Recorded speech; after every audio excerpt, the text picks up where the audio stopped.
Well hi guys, this is Aparajita from evidyarthi.in। उम्मीद है आप सब अच्छे हो and you all are doing great. So guys, हम लोग कर रहे हैं आपका चैप्टर नंबर 2 जो है forest and wild life resources. और इसके कुछ टॉपिक्स मैंने करा दिए। If you haven't watch them go watch it out. आज का जो टॉपिक है यार काफ़ी ज़्यादा डिटेल्ड एंड काफ़ी ज़्यादा इम्पॉर्टेंट होने वाला है। So depletion of the flora and fauna. हमने flora and fauna of India तो देख लिया कि कहाँ कहाँ पे क्या क्या स्पेसीज रहती हैं और कौन कौन से बुरी तरीके से थ्रेटेंड स्पेसीज जानी जाती हैं। अब हम जानेंगे गाइस किस तरीके से और भी ये पेड़ पौधे और जानवरों को और भी कितना नुकसान पहुंच रहा है ह्यूमन एक्टिविटीज की वजह से, और ये डिप्लीट होती जा रही है यानी कि खत्म होती जा रही है। तो जल्दी से स्टार्ट कर लेते हैं। हमने देखो यार कितनी सारी चीजें, मतलब मैं क्या क्या बताऊं यार, हम लोग इतना ज्यादा डिपेंडेंट है ना नेचर के अंदर, इनडायरेक्टली डायरेक्टली हर चीज के लिए। हनी, वुड, वाइल्ड लाइफ देख लीजिए, पोल्ट्री, एग्स ले लीजिए, दूध ले लीजिए, कुछ भी ले लीजिएगा, इस लीव्स, रबड़, यस रबड़ भी पेड़ों के अंदर, अंदर तो नहीं वैसे अंदर भी और बाहर भी दोनों साइड पे रबड़ उगता है। वो अलग अलग तरीके का पेड़ होता है गाइस। एंड बार्क के लिए, मेडिसिन के लिए, डाई यानी कि कलर के लिए, खाने के लिए, यार मतलब इतनी सारी चीजों के लिए हम प्रकृति पर निर्भर हैं। फॉर ग्रांटेड लेते हैं बहुत ज्यादा। देखिए कुछ इस तरीके से, ये ना आप ऐसे काटोगे तो एकदम चिपचिपा सा गोंद टाइप मिक्सचर निकलता है। दिस इज कॉल्ड एज रबड़। इससे रबड़ बनता है, ठीक है। फिर गाइस मेडिसिन, औषधियां, आप जानते हैं कितने सारे मेडिकेटेड प्लांट्स मौजूद होते हैं फॉरेस्ट के अंदर। डाई ले लीजिए, पहले के वक्त पे गाइस, मुगल्स के वक्त पे एंड रजवाड़ों के वक्त पे पेंट को, पेस्टल कलर और जो हम अभी कलर्स यूज करते हैं तब नहीं होते थे। पहले के वक्त पे मुझे काफी ज्यादा प्राउड फील होता है। एक फ्लावर होता है अपराजिता फ्लावर, उससे ब्लू कलर निकलता था। हल्दी से हल्दी वाला कलर, येलोइश मस्टर्डी कलर, वर्मेलियन यानी कि सिंदूर इस्तेमाल करा जाता था। और ऐसे पेड़ पौधों से डाई कलेक्ट कर कर ही बहुत सारी हमारी मिनिएचर पेंटिंग्स बनी हैं जो अभी तक म्यूजियम में वैसी इंटैक्ट है, ठीक है। सो गाइज ऑब्वियसली बात है, वेजिटेबल, फ्रूट्स, इन सब की तो बात रहती है, ये तो हमें मिलते ही हैं फॉरेस्ट से। एंड ऑल भी बहुत सारी चीजें मिलती हैं जैसे कि फ्यूल, फॉडर, मैनुअर यानी कि खाद, एक्सेट्रा। बहुत से जंगलों के नीचे बहुत सारा फ्यूल भी मौजूद होता है गाइस, क्योंकि अभी इंसान माइनिंग, क्वायरिंग, मतलब खदान वदान से सब कुछ निकालना सब कुछ जान गया, इसलिए बहुत से पेड़ों को काट दिया जा रहा है फ्यूल के चक्कर में भी, ठीक है। So it is we ourselves who have depleted the wild life and forest. So basically अभी यहाँ पे आपको समझ आ ही गया होगा कि ह्यूमन ही है, ह्यूमन एक्टिविटीज ही हैं जो इन सब चीजों को बड़ी बुरी तरीके से इसका नाश मार रही हैं, ठीक है। इंसान अपनी नीड्स को सेटिएट करने के लिए, अपनी लालसा को खत्म करने के लिए किस किस तरह की चीजों में मतलब इन्वॉल्व हो गया है, साथ ही साथ वो इन्वायरमेंट को तक नहीं बख्श रहा है, ठीक है। खाद वगैरह, ये कुछ फोटोज आपको आ रही होंगी सामने। So greatest damage inflicted on Indian forest was during the colonial period. Yup, colonial period guys, colonial period का मतलब है वो पीरियड जब इंडिया पर ब्रिटिशर्स राज कर रहे थे। ब्रिटिशर्स ने काफी अच्छी तरीके से हमारे रिसोर्सेज को एक्सप्लॉइट नहीं, ओवर एक्सप्लॉइट किया है, यू कैन से। एग्रीकल्चर करने के चक्कर में और रेलवे ट्रैक्स बिछाने के चक्कर में बहुत सारी जंगलों को काट डाला, और वो जंगल बहुत सारे वाइल्ड लाइफ का घर थे, साथ ही साथ बहुत सारे ट्राइबल लोगों का भी वो घर थे, इंडिजीनियस पीपल का। सो ये अभी का तो बात नहीं गाइस, कॉलोनियल पीरियड से फॉरेस्ट और इन सब की हालत खराब होती जा रही है, अब देख सकते हो। और कमर्शियल और साइंटिफिक फॉरेस्ट्री, कहीं कहीं पे बांध बन रही है, डैम बन रहे हैं, कहीं पे कुछ बन रहा है, कहीं पे कुछ बन रहा है। कमर्शियल एक्टिविटीज यानी कि जो एक्टिविटीज पैसा दिला सके, हर वो चीज बनती चली जा रही है। बस इस प्रकृति के ऊपर ही सबसे पहले निशाना क्यों लगाया जाता है यार। तो ये माइनिंग एक्टिविटीज, ये सब के चक्कर में ना खेती, एग्रीकल्चर के चक्कर में गाइज बहुत से जंगलों को काट दिया गया था, क्योंकि इतनी ज्यादा पॉपुलेशन को फीड करने के लिए खाना भी बहुत चाहिए। तो जंगलों को काट कर वहां पे एग्रीकल्चरल प्लेन्स यानी कि लैंड को बिल्कुल क्लीन और प्लेन कर दिया था, जिससे वो एग्रीकल्चर के लिए सूटेबल हो जाए। मतलब कमर्शियल और साइंटिफिक एक्टिविटीज़ के लिए यार ये नेचर को सबसे पहले क्यों वो करा जाता है। एंड ऑल माइनिंग और क्वायरिंग, ये खदानों में से फ्यूल मिनरल ये सब निकालना, नेचुरल गैस निकालना, इससे सबसे ज़्यादा नुकसान तो जंगल को और भूमि को भी बहुत ज़्यादा होता है। देखिए किस तरीके से खोद के जेसीबी और बड़ी बड़ी मशीनों द्वारा खोदा जाता है। सो अगर आप 1951 का और 1980s के बीच का वक्त देखें तो यहाँ पे गाइस एक फॉरेस्ट सर्वे करा गया था भारत के अंदर, और इसके अंदर 26,200 स्क्वायर किलोमीटर तक फॉरेस्ट एरिया हमें कन्वर्ट कर दिया गया था, ठीक है, एग्रीकल्चर लैंड में। 26,000 स्क्वायर किलोमीटर, यार एक स्टेट जितना होगा या तो उससे भी ज्यादा, ठीक है, इतनी जगहों को कन्वर्ट कर देना, that is a big task also. And आपने फॉरेस्ट लाइफ सब कुछ छीन लिया। मतलब एक वही बात है बिल्कुल गाइस कि कार्बन डाइऑक्साइड हमारे इंडिया में क्या धरती पर ही हर जगह मिलता है, हर जगह हम लोग उसको बना रहे हैं, हर जगह कार्बन डाइऑक्साइड फैल रहा है। अब ये जंगल ही तो हैं जो कार्बन डाइऑक्साइड को सोख लेते हैं, और भी कितने सारे रीजंस अभी हमने पढ़े गाइस, कितने लोग फॉरेस्ट पे डिपेंड होते हैं, जानवर पेड़ पौधे कहाँ जाएंगे, एंड पक्षी हमारे घरों के ऊपर बैठने लग गए हैं आजकल। घर की नहीं, उनकी जगह पेड़ के ऊपर है, लेकिन पेड़ हम काट दे रहे हैं। आपने देखा होगा गाइस बहुत सारे बंदर आ जाते हैं शहरों में, है ना, क्यों आ रहे हैं, क्योंकि हम तो उनका घर काट दे रहे हैं, तो वो हमारे इधर ही आके नाश करेंगे ना। तो ट्राइबल बेल्ट्स की बात करी जाएगा, इस ट्राइबल बेल्ट्स यानी कि वो जगह जहां पे ट्राइबल और इंडिजिनियस आदिवासी लोगों का घर है, अब तो नहीं है। स्पेशली नॉर्थ ईस्टर्न पार्ट देखिए, हमारे भारत का पूर्वी हिस्सा देखिए, जहाँ पे मणिपुर, मेघालय, असम, अरुणाचल प्रदेश पड़ जाता है, और हमारा सेंट्रल इंडिया देखिए जहाँ पे छत्तीसगढ़, मध्य प्रदेश, राजस्थान, महाराष्ट्र पड़ जाता है। ये वो जगह गाइस, झारखंड भी, ये वो जगह है जहाँ पे सबसे ज्यादा ट्राइबल एरिया या लोग रहते हैं, ठीक है, और इन जगहों में ही सबसे ज्यादा कटाई कर दी गई है। तो सोचिए वो लोगों का क्या हुआ होगा, कहाँ गए होंगे वो लोग, ठीक है। ऐसे लोगों को सिटीज में, टाउन्स में ऐसे काम करने पड़ते हैं जो उन्होंने कभी सीखे तक नहीं।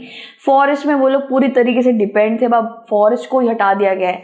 सोचिए कोई आए और आपके घर को हटा दे, फिर हम कहाँ जाएंगे, सीरियसली ब्लैंक हो जाएंगे यार। और इनकी तकलीफें मैं नहीं समझ सकती सीरियसली, क्योंकि मैं उस दुख से नहीं गुजरी हूँ, लेकिन सीरियसली अगर हम लोग फील भी करें तो भी बहुत पेन होता है, ठीक है। एंड एक और चीज है गाइस, जिसने फॉरेस्ट को बहुत बुरी तरीके से नाश पहुंचाया है, वो है शिफ्टिंग कल्टीवेशन। अब मेरी आर्ग्यूमेंट से बहुत लोग अग्री करेंगे और बहुत लोग नहीं भी करेंगे। शिफ्टिंग कल्टीवेशन क्या होता है गाइस, बड़ी छोटी क्लास से पढ़ते आ रहे हैं। शिफ्टिंग कल्टीवेशन को जूम कल्टीवेशन या स्लैश एंड बर्न कल्टीवेशन भी कहते हैं। शिफ्टिंग कल्टीवेशन के अंदर गाइस एक पैच ऑफ लैंड को काटा जाता है, उधर के जंगल और पेड़ पौधों को उखाड़ दिया जाता है, फिर वहां पे आग लगा दी जाती है, और फिर आग जब बुझ जाती है, राख बच जाती है, तो राख और सॉइल को मिला देने के बाद वो जगह काफी उपजाऊ हो जाती है। उपजाऊ हो रही है, लोगों का पेट भर रही है, क्योंकि वहां कल्टीवेशन हो रहा है। लेकिन एक चीज देखने वाली है कि गाइस उस आग लगाने से कितना ज्यादा पोल्यूशन भी होता है और कितने सारे पेड़ों को भी काट दिया जाता है। सो इस शिफ्टिंग कल्टीवेशन, मैंने यही बोला गाइस, बहुत लोग अग्री करेंगे, बहुत लोग नहीं करेंगे, क्योंकि वो शिफ्टिंग कल्टीवेशन बहुतों का पेट भरती है, और दूसरी जगह देखें तो वो इन्वायरमेंट को नुकसान भी पहुंचाती है। So there are some small little boxes जो बहुत ही ज्यादा वाइटल और इंफॉर्मेटिव इंफॉर्मेशन से भरे हुए हैं गाइस। इसको एक बार यार ग्लिम्स में देख लेते हैं। Are colonial forest policies to be blamed? क्या ये ब्रिटिश राज जो इतनी सारी पॉलिसीज बनाकर गई, क्या इनको ब्लेम करना चाहिए? इसमें से आई गेस आपको ये वाला बिल्कुल भी नहीं पता होगा, ये मैं भी पहली बार सुन रही थी when I was in 10th class. So guys, जब ब्रिटिश राज था ना, तो ब्रिटिश राज के वक्त पे ऐसा हो गया था कि बहुत सारे लोगों को फॉरेस्ट में घुसने तक की इजाजत नहीं दी जा रही थी। वो लोग जो वहां पे खेले बड़े पड़े और वहाँ का इस्तेमाल करते थे, चीज़ें पूरी तरीके से डिपेंड थे उनको ही। I think you can see like Kantara, it was a very good movie, उसके अंदर भी फॉरेस्ट पॉलिसीज के बारे में दिखाया था। सो गाइज, देखा जाए तो इस बॉक्स में ये दिखाया गया है कि बहुत सारे पार्ट ऑफ जो इंडिया है ना, वहाँ पे एक एक्टिविटी को करा गया था, विच वॉज एनरिचमेंट प्लांटेशन। इतनी बेवकूफ चीज है। इसमें यह हुआ था गाइस कि कुछ वैल्यूएबल स्पीसीज ऑफ प्लांट्स को हटाकर कोई और प्लांट लगा दिया गया था। कोई और अच्छा प्लांट। मतलब ये ऐसी बात हो गई कि अगर मैंने अपने भाई के सामने एक रोटी रखी तो उसको भूख लगी है, तो उसकी रोटी उससे छीन के मैंने अपनी बहन को दे दी, बिल्कुल ऐसी बात है। सो यहाँ पे क्या हुआ था गाइज, यहाँ पे बहुत सारी वैल्यूएबल स्पीसीज ऑफ प्लांट को काट के आप दूसरा लगा रहे हो। इसका तुक क्या बना, आपने एक को तो हटा ही दिया ना, ठीक है, एक को हटाने के लिए दूसरा लगा रहे हो। सो गाइज यहाँ पे एक जैसे कि यहाँ पे दे रखा है टीक मोनोकल्चर। टीक एक पेड़ होता है, ये बहुत चीज़ों में फर्नीचर वगैरह में इस्तेमाल करा जाता है। इस टीक मोनोकल्चर की वजह से टीक को उगाने के लिए साउथ इंडिया के बहुत सारे जंगल को खराब कर दिया गया, एक पेड़ टीक को उगाने के लिए, वहां का कल्चर चलाने के लिए। दूसरी बात है गाइस चिरपाइन। चिरपाइन को पाइनस रॉक्सबर्गी भी कहते हैं। इस चिरपाइन प्लांटेशन को ना हिमालयाज में लगाया गया था। कौन से पेड़ को हटा के? ओक को हटाकर। आप एक वैल्यूएबल पेड़ को हटाकर दूसरा वैल्यूएबल पेड़ लगा रहे हो, इससे waste of energy, waste of time, waste of money, everything. So ये था इनका एक पॉलिसी जो इन्होंने निकाला था। अब एक दूसरा बॉक्स पढ़ते हैं गाइस। ये सारे बॉक्सेस हमें बताते हैं कि कितना ज्यादा इंसान की दखलंदाजी और इंसान के बेकार दिमाग से कितनी ज्यादा नेचर को भुगतना पड़ता है। दूसरा बॉक्स है गाइस हिमालयन यू के बारे में, ठीक है, Himalayan you in trouble. Guys Himalayan you एक तरीके का मेडिकल या मेडिकेटेड प्लांट होता है। इस मेडिकेटेड प्लांट के अंदर एक कंपोनेंट पाया जाता है जिसको टैक्सोल कहते हैं। इस टैक्सोल को कहाँ से कलेक्ट करा जाता है? इस प्लांट के ट्विग से, जो टहनियाँ होती है, ब्रांच होते हैं, पत्ते होते हैं, उससे कलेक्ट करा जाता है। और ये जो टैक्सोल है ना, ये टैक्सोल कैंसर को ट्रीट करने का काम करता है। It's an anti cancer drug. और ये इतना अच्छा प्लांट है, सोचिए इस प्लांट की कोई कीमत ही नहीं है, ठीक है। ये प्लांट सबसे ज्यादा आपको हिमाचल प्रदेश और अरुणाचल प्रदेश में उगते हुए मिलेगा, बट ये अभी के वक्त पे देखा गया है कि पूरा सूख गए हैं। इसकी बहुत ज्यादा फ्रॉम द लास्ट 1 डिकेड 10 साल के अंदर देखा गया है कि thousands of you tree, Himalayan you tree खराब हो चुके हैं जस्ट बिकॉज उस पर ध्यान नहीं दिया गया। They were dry, they got dried up.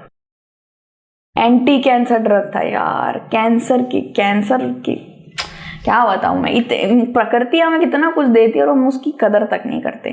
तो फॉरेस्ट, बेसिकली फॉरेस्ट इतना इंपॉर्टेंट है कि उसकी इंपॉर्टेंस ही बता देता था 4-5 घंटे हो जाएंगे। Forest is still continuing with projects like the Narmada Sagar project Madhya Pradesh में। फॉरेस्ट अभी भी कटते चले जा रहे हैं, किसी को परवाह नहीं हो रही भाई। डैम यानी कि बांध, आई नो उसके एडवांटेजेस होते हैं, बहुत सारे गांवों को सिंचाई का पानी भेजता है ये। Dam is a very good project and very good thing, okay. लेकिन डेवलपमेंट के फेज में why forest and natural habitat को ही क्यों हटाया जाता है?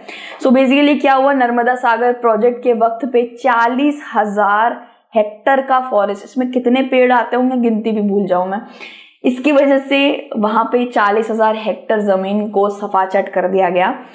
एक और कारण है गाइस, माइनिंग, ठीक है। माइनिंग यानी कि खदान बनाना, खुदाई कर करके मिनरल्स, नेचुरल गैस और पेट्रोल को निकालना। बहुत से फॉरेस्ट के नीचे ना खदान बना के निकाल दिया गया है, फॉरेस्ट को तबाह करके चले गए हैं, ठीक है। एक और चीज है गाइस, एक और फैक्टर है important which is deforestation. Buxa tiger reserve नामक एक जगह है guys, Buxa tiger reserve. Tiger reserve से ही नाम पता चल गया होगा, ये बहुत सारे टाइगर्स का घर माना जाता है, ठीक है। ये पड़ता है गाइस वेस्ट बंगाल के अंदर। इधर कुछ इस तरीके से पेड़ों को काट कर छोड़ दिया गया है। क्यों? क्योंकि इन जंगलों के नीचे डोलामाइट, जो डोलामाइट होता है एक मिनरल कंपोनेंट होता है, इसको सीमेंट इंडस्ट्री यूज करती है। जो ब्लास्ट फर्नेस होता है उसमें भी इस्तेमाल होता है। सो ये डोलामाइट मिनरल को निकालने के लिए बुक्सा टाइगर रिजर्व का सत्यानाश हो गया, ठीक है। इससे सीरियस थ्रेट मिला है वहां के टाइगर रिजर्व्स को, वहां के जानवरों को। आपने पूरे जंगल को खराब कर दिया। हैबिटेट डिस्ट्रक्शन, हैबिटेट यानी कि किसी का घर, ऑब्वियसली बात है बहुत सारे जानवरों का घर था, डिस्ट्रक्शन हो गया, ठीक है। और भी बहुत से कारण है गाइस, हंटिंग, पोचिंग क्या होता है guys? I don't think it's a new word for you, बहुत सुना है।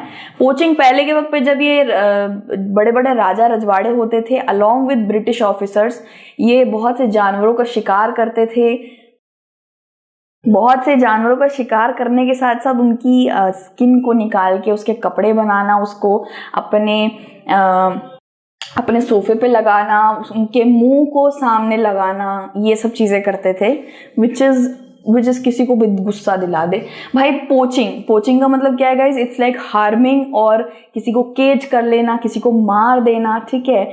सो टाइगर पोचिंग तो बहुत चली है। एक्सप्लॉयटेशन, इन्वायरमेंट का बुरी तरीके से उपयोग करना, बुरी तरीके से उसको नष्ट करके अपना हिस्सा लेके चले जाना। पॉल्यूशन, पॉइजनिंग द फॉरेस्ट, बहुत सारे जंगलों को जला दिया जाता है, और इससे क्या होता है ना, इससे फॉरेस्ट और बहुत से अंदर बैठे हुए जानवर को आप नेचुरली पॉइजन दे रहे हो, ठीक है। ये कुछ हुआ था, आई थिंक ऑस्ट्रेलिया में हुआ था, अमेज़न फॉरेस्ट को जला दिया गया था, फिर वो ज़्यादा हीट की वजह से जल गया था। इतने जानवर वहाँ के, दे वर लाइक बहुत प्यासे थे, वहाँ के लोगों को पानी पिलाना पड़ रहा था। It was a very like heart को हिला देने वाला काइंड ऑफ सिचुएशन था, मैंने उसे देखा था। So guys, fires are the factor जिससे इंडिया की बायोडाइवर्सिटी खराब हो जाती है। किस तरीके से एक जगहों पे कूड़ा जलाने के लिए हम लोग किस तरीके से वहां पे जला के कूड़ा छोड़ देते हैं। It's totally like a pollution दे रहे हो या पॉइजन दे रहे हो उन जानवरों को, ठीक है। उसके बाद क्या है गाइज, अगर हम ऐसे एवरेज एक निकालने की कोशिश करें तो 40 टाइम्स ज्यादा एक अमेरिकन रिसोर्सेस को खा जाता है, 40 टाइम्स ज्यादा एज एन एवरेज सोमालियन से हम लोग उसको एक तरीके से कंपेयर करें तो। इंडिया की बारी आती है यार। इंडिया में देखा जाए तो अच्छा खासा फॉरेस्ट का डिस्ट्रक्शन हो रहा है, वाइल्ड लाइफ का भी हो रहा है। इंडिया में एक रिच इंसान 25% रिसोर्स खा जाता है, ठीक है। रिसोर्स बहुत सारे होते हैं, आप जानते ही हो, पानी, लैंड, फ्यूल, फॉडर, मेडिसिन, बहुत सारी चीजें हैं, सो खा जाता है यार। तो देखा जाए तो biological loss is strongly correlated with the loss of cultural diversity also. अब जानवरों की, पेड़ पौधों की बात होने के बाद बात आती है उन लोगों की जिनका घर है जंगल, ट्राइबल लोगों की, ठीक है। बहुत से ट्राइबल लोग है गाइज, जैसे मैंने आपको बताया, ट्राइबल बेल्ट्स सेंट्रल इंडिया और ईस्टर्न, हमारा ईस्टर्न पार्ट जो है इंडिया का, वहां पे बहुत सारे ट्राइबल लोग रहते हैं। अगर आपको स्टेट्स लिखने होंगे तो स्टेट के नाम आप लिखिएगा, Chhattisgarh, Jharkhand, Maharashtra, Meghalaya, Assam, Manipur, Arunachal Pradesh. These are very extensive tribal belts, okay. भी तो ट्राइबल लोग ज्यादा वो भी नहीं बचे, उनको भी शिफ्ट होना पड़ा है एंड ऑल दोस थिंग्स। तो इसमें ना वुमेन ज्यादा इफेक्ट होती है, क्योंकि वहां पे तो गैस, चिमनी, ये सब चीजें नहीं आई हैं, तो अभी भी वो लोग फ्यूल के लिए फॉडर पे डिपेंड होते हैं, यानी कि जंगलों के अंदर जो लकड़ियां काट के लेके आते हैं उस पर डिपेंड होते हैं। सो बहुत सारी औरतों का काम ही होता है गाइस चूल्हा जलाने का और लकड़ियां दूर से लेके आने का। अब इससे क्या होता है गाइस, बहुत सारे जंगलों को काट दिया जा रहा है, तो औरतों को बहुत ज्यादा 10 किलोमीटर पैदल, 1 किलोमीटर पैदल चल के, मैं तो बोलूंगी मेरी सांस फूल जाती है सीरियसली। 10 किलोमीटर पैदल जाती हैं, पानी ऊपर लेके, साथ साथ फॉडर यानी कि लकड़ियां लेकर कलेक्ट कर फिर अपने घर आना। इसकी वजह से उनके हेल्थ पर भी बहुत ज़्यादा प्रॉब्लम्स आ रही हैं, और देखा जाए तो उनको बहुत ज़्यादा एक्सटेंसिव काम करना पड़ता है, जिससे उनकी हेल्थ इशू हो रही है, ठीक है। उन्हीं की रिस्पॉन्सिबिलिटी होती है ये, okay. So as these resources ये डिप्लीट हो रहे हैं, sometimes they have to walk 10 kilometres to get these resources. So this is not just about nature का biodiversity, this is not just about plants and animals, this is also about humans also, जो उस forest के अंदर अपना घर बना के रह रहे हैं। and forest की और कितनी importance है ये seriously, इसके लिए मुझे 3-4 घंटे दे दो, मैं आराम से बोल दूँ, ठीक है। सो बेसिकली डिप्लीशन हर तरीके से इंसान कर दे रहा है, हर तरीके से वो एवरी पॉसिबल वैल्यूएबल रिसोर्स को अच्छी तरीके से नाश मार रहा है, ठीक है। सो देखा जाए तो इसके बाद वाला टॉपिक होगा conservation of forest and wild life in India. अभी हमने पढ़ा किस तरीके से चीज़ें खराब हो रही हैं, अब हम पढ़ेंगे इसको कैसे बचाया जा सकता है इंडिया के अंदर, ठीक है। सो गाइज, दूसरी वीडियो में मिलते हैं। Till then thank you so much for watching. आप अपना ध्यान रखिए। God bless you everyone. Take care and Jai Hind. Bye bye.